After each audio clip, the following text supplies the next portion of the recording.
Hey guys, welcome back. Today I'm going to be talking about 5 mistakes I made in my 30s.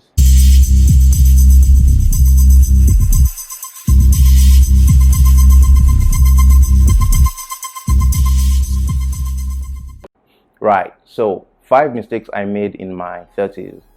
If I could go back in time, I would go back to try and fix these mistakes, but we know it's not possible to go back.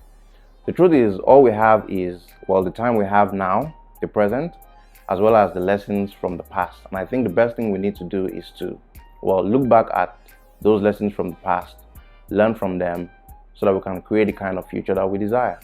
The first mistake I have on my list is not getting financially literate.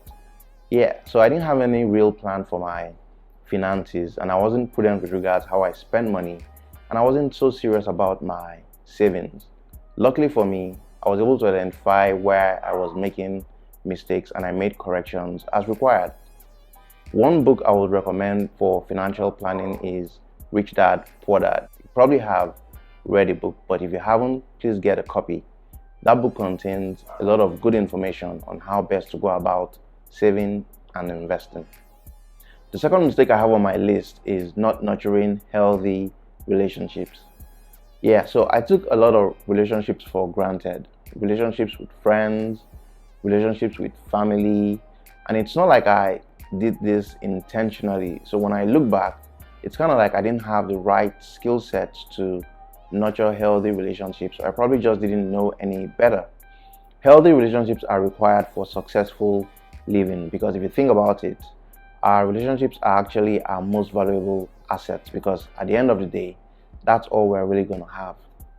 Before I go on, if you're yet to subscribe to my channel, please subscribe now. Also, please like the video and kindly refer my channel to anyone you know who will be interested in the kind of content I share.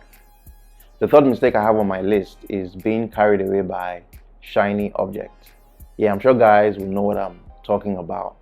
And it's kind of easy to get carried away by these things because we usually try to live up to a standard that society has set for us.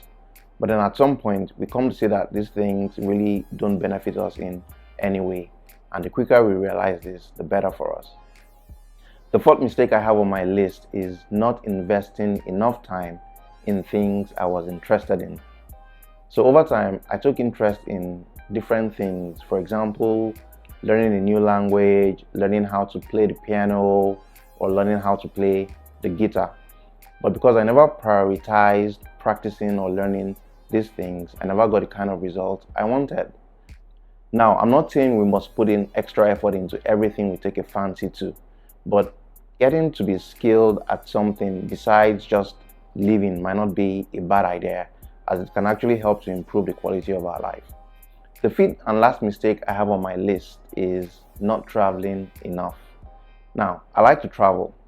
One thing about traveling is that it helps to open up your mind, and you get to see that there's no one singular way to live. Another thing is that it helps you to appreciate others, and you might even discover new ideas that you had never even thought of before. Also, when you travel, you get to learn new things, you develop new skills, and this helps with better social interaction. And because you're learning these skills in real time, they actually stay with you for much longer. Something else about traveling is that it might even help you appreciate life more, because when you get back, you actually realize that there's no place like home. Right, so that's 5 mistakes I made in my 30s. I don't continuously look back with regret at these mistakes. And the truth is that mistakes in themselves are not bad. It's when we don't learn from these mistakes that we begin to have issues. You may not be in your 30s, but if you're doing any of these things that I regret, you really should stop doing them. Something else is that if there is anything that you look back on with regret continuously, you need to try and fix it so that you can live a happier life. So again, if you haven't yet subscribed to my channel, please subscribe now. Please like the video, and also please share your comments on the topic I just shared. Now, before I leave, I have a quote for you. It's a quote by George Eliot, and it says, "It's never too late to be what you might have been." Let me take that again. It's never too late to be what you might have been. So basically, instead of looking back with regrets at mistakes you have made, what you need to do is to learn from the past, learn from these mistakes, and create the kind of future you desire. So until next time, take care of yourself.